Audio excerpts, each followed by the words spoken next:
10 steps to plan the perfect wedding. Let's go.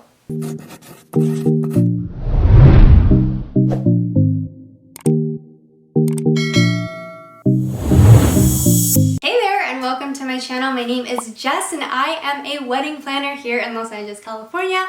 I decided to join YouTube to be able to give the bride or groom, newly engaged couple, if you will, advice, tips, and tricks on all things event planning to help them plan their special day.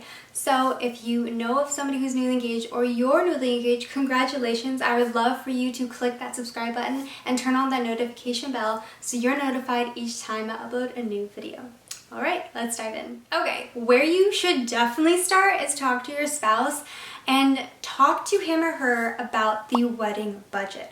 What is something that you both are comfortable spending, or is there a certain person who's said that they would help pay for the wedding? Is that maybe your parents, maybe a family member, or a friend, a family friend, whoever is, telling you that they like to help contribute on some parts of the wedding, or whether it be taking care of catering, taking care of videography, taking care of photography, or the venue, or paying for the planner, whatever it may be. It's definitely important to have that conversation, not only with your fiance, but also to understand where that budget lies. Because when you get into the prices of the venue and how much vendors cost, you might get a sticker shock because in the wedding industry, things can be very expensive. The next thing you want to discuss with your fiance is the time that you want to get married. I'm not talking about a specific date or a specific exact time within the day. I'm talking about the season. Do you want to get married in the winter? Do you want to get married in the spring, summer, or fall? There are various pros and cons to that, and I've definitely done a video about it before, which you can check it out, and I'll link it up here. But moving forward, you want to talk to your fiance about the timing that you want to get married, because there are so many pros and cons to when you would do it. It really depends on your occupation. Is there a certain season of your occupation that you have a busy season where you're always going to be traveling, or maybe you're just really, really busy and it's a time that you cannot do it? Or maybe it's pressing on certain family members that there's something going on where you kind of have to allocate that. So talk to your fiance about the timing that you would possibly want to get married in. Next, you want to go ahead and draft your guest list. Think about all the people that you want there. And the reason why I'm going to say it's a draft is because you might have to cut some people out, because it really depends on the budget. And I've definitely done a video as well about this on creating your guest list, which you can also check it out up here, and I'll link it below or above. So when you want to create that guest count list, you want to make sure that these are going to be people that you don't mind spending X amount of money on, right? Because not only is it the food that you would be spending $80, $150, maybe even $300 on their meal, but it's also going to be the charges, the plates, the cutlery, the floral arrangements, the tables. All of those things all add up. And the more people that you have into the guest count, harder it is to have wiggle room for the budget. If it's really, really important for you to have a large guest count and you might have a small budget, then there are going to be things that need to be cut down in the cost, and you might have to DIY the wedding. If you have a small guest count and a higher budget, then amazing. If you have an average guest count, about 150, and your budget's okay, there are certain things that you can do DIY. There are certain things that you should have done professionally, but you'll be able to understand where your budget is at when you know the exact guest count. Because before you go to a venue, before you even contact a planner, before you contact any vendor, they're going to ask you, what is your guest count and what is your budget? A lot of things tie into the guest count because we want to know how many guests you expect coming to the wedding, and that how we can be able to execute the day. So be sure to talk to your fiance, talk to your parents, whoever's going to be involved in this, on the guest list. Okay, so when you've had that conversation of the budget, you've had the conversation of the guest count and the timing that you'd want to have your wedding at, you definitely, first and foremost, want to research and book that venue. research the venues that fit your style and overall vibe between you and your fiance, and understand that venue searching is hard. It is probably one of the most daunting and hardest parts of planning your wedding, and once when you have the venue booked, that is like a big hurdle and a huge weight lifted off your shoulders. But also note that the venue is probably one of the most high-ticketed percentage part of your budget, and you definitely don't want to go over your budget. It depends if your venue is an all-inclusive venue where it includes certain vendors, or if it's a blank canvas where you're going to have to bring all of the vendors in. So depending on that, it is your preference, and especially within the budget. But first, before you book any vendor at all, you definitely want to book the venue. And I promise you, once when you book the venue, a huge weight will be lifted off your shoulders, and then everything else will be booking the other vendors. The next one is hire the professionals. So that means hiring your planner in advance, hiring your photographer, your videographer, the DJ, the lighting, the catering, florist, all of those things that you should definitely leave to a professional. There are certain cases where you might say, hey, I know of a guy who can do this for cheaper. And although of course you want to be saving money, I think it's really, really important to have that conversation with them to make sure that they can execute the day. I highly recommend hiring vendors who professionally do this often and have it as a full-time job, have it where they've been doing it for years and they have a lot of weddings under their belt. If you're going to be hiring someone who does it as a side profession, they might treat it like a side profession and might not have you as priority. If you're going to hire someone who is a family friend of yours, note that there might be some situation that might arise with the wedding that they might have not handled before, because it's likely one of their very first weddings that they're helping, do something with. If they do it professionally and you have the connections for that, amazing. Just make sure that when you're hiring a professional, they have their certificate of insurance and that they understand how weddings usually take place. If they have a lot of weddings in their belt, kudos to them. If they are someone who they do it as a side hustle, or maybe they just have very small weddings under their belts, and then you want to have a lot of questions and to have the conversation with them to make sure you're making the right decision. Because I can go on, days and days, stories and stories about some of my clients who have hired a DIY or have had family friends do certain work and then they're not happy at the end of the day, but that is up to them for who they hire as their vendor. So make sure to get your vendor team aligned as soon as possible. The next thing that you want to do is you want to consider the style of wedding that you want to have. Do you want it to be a more modern type of elegant, luxe, sophisticated, more boho chic? Do you want it to be at the beach? Do you want it to be more garden? There's so many different types of themes to there. There's so many colors that you can do. You can do a regular black and white theme. You can do a sage green. You can do a blush tones. You can do blue tones. You can even do a bright, very, very bright and lively themed wedding, and it's all based on you and your partner. It's based on the fact of your love story, if you want to incorporate that.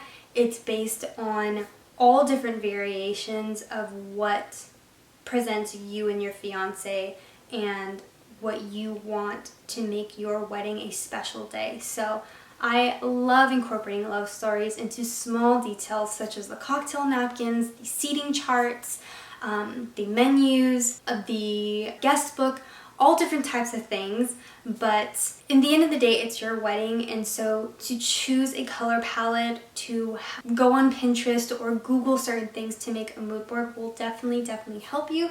And especially when you're booking vendors too, it's like your planner or your florist, it would definitely help them a lot to get more of an idea of what type of florals that you would like for your wedding, and for the planner, decor that you'll have. The next thing you want to do is you want to buy your attire. Whether you'll be wearing a gown or you'll be wearing a tuxedo, depending on whatever you're comfortable wearing, it's totally up to you, but make sure you have your attire aligned and ready to go, that you have at least 6 to 8 weeks before your wedding to have that alteration done. There are so many different gowns out there. There's so many different tuxes that you can rent or you can buy, and or if you're gonna have a jumpsuit, whichever you're comfortable wearing, just know that you want to be able to prioritize that at some point and to have your attire ready. So the 8th one is going to be asking your wedding party. Do you want a wedding party? Do you not? It depends on you. So a lot of my couples nowadays actually decided to not have a wedding party. And I feel like it's kind of becoming a trend thing. Some of my couples do want a wedding party, but some of them are being either on one end of the spectrum, a lot of people in their wedding party, such as maybe 8 on one side, 8 on the other, or keeping it small, under 4 people on each side. Keep in mind that it doesn't have to be the same gender on either side. I completely believe that if that is your best friend and they're an opposite gender, they should be on your side. If it's your sibling, they should be on your side. It doesn't have to be the other way around. But that's also a conversation to have with their fiance. Having a wedding party or not is ultimately up to you guys. And the more people you have in the wedding party, keep in mind that it is harder to plan because you'll have the bridal shower, you'll have the bachelorette or bachelor party, and the more people you have in the wedding party, the more hands that are in the cookie jar, and that can get a little bit tense. So when you have your wedding party, just make sure that you're choosing people that you want to be there on your special day and to be right by your side. Again, I've actually also done a wedding video on this as well, where I talk about choosing your bridesmaid, which you can link it up here above, and you can definitely check that out to understand, you know, how and who you should be picking for your bridal party. But nonetheless, to make sure that you have your bridal party aligned and to ask them in advance. That way you're prepared. Okay, the next one is your caterer.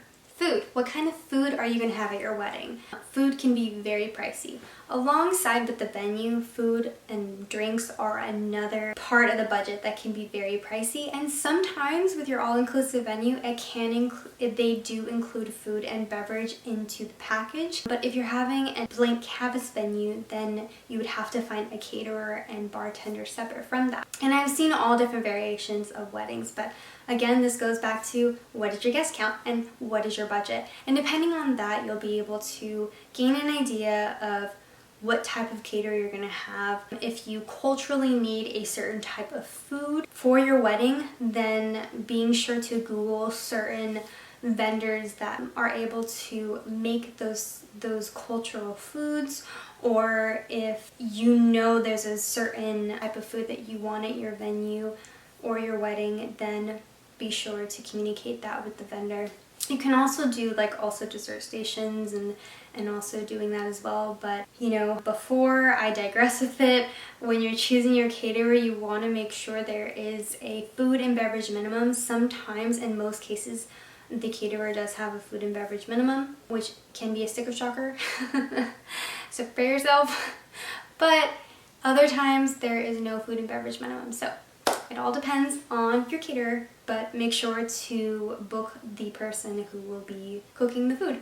And the final one you definitely want to do research on is your photographer and videographer. The people who are going to capture those moments that you will cherish forever, keep in your wedding album, or to be able to look back at it and share with your kids or grandkids in the future, or family members in general. So choosing your photographer will definitely depend on the filter that they use, or you know, photographically how they capture their images. You can set up an engagement shoot with that photographer to see if you both align and work well together. You want to make sure that they are good at what they do and that they're on time and that they understand the shots that you want to be taken. There are so many different photographers who can just do whatever they want and not care about the timeline or, you know, care about what type of shots that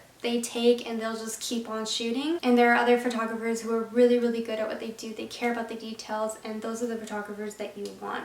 Most importantly, you want to make sure that you're booking a photographer that fits your aesthetic. So whether you're a light and airy person where you love your photos to be very bright, or if you like your photos to be a little bit more moody, then you definitely want to hire a moody photographer. Same thing with the videographer as well. I truly believe that both videography and photography are so important for your wedding. And some people will disagree with me and think that videography doesn't matter. But I truly believe that photography and videography matters just as important, and to hire a team that has 2 shooters of each. So 1 photographer capturing the bride while she's getting ready, and 1 assistant to capture the groom, or vice versa. Maybe it's a bride and a bride, or a groom and a groom. I'm gonna just go with your spouse or your partner. Actually, so 1 photographer will go with the bride or groom, and the other assistant will go with their spouse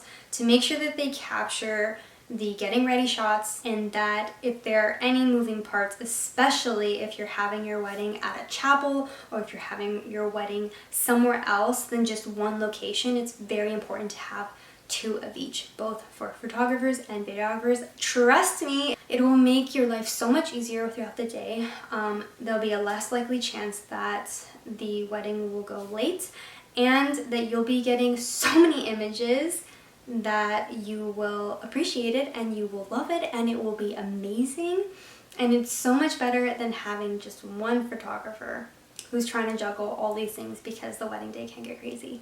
Alright guys, and that's all I have for this video. If you loved it, please comment below and tell me which one was your favorite. And if you have any ideas on future videos that you'd like me to share or maybe give advice on, then definitely comment below. I'd love to know. I'll see you guys at the next video. Bye!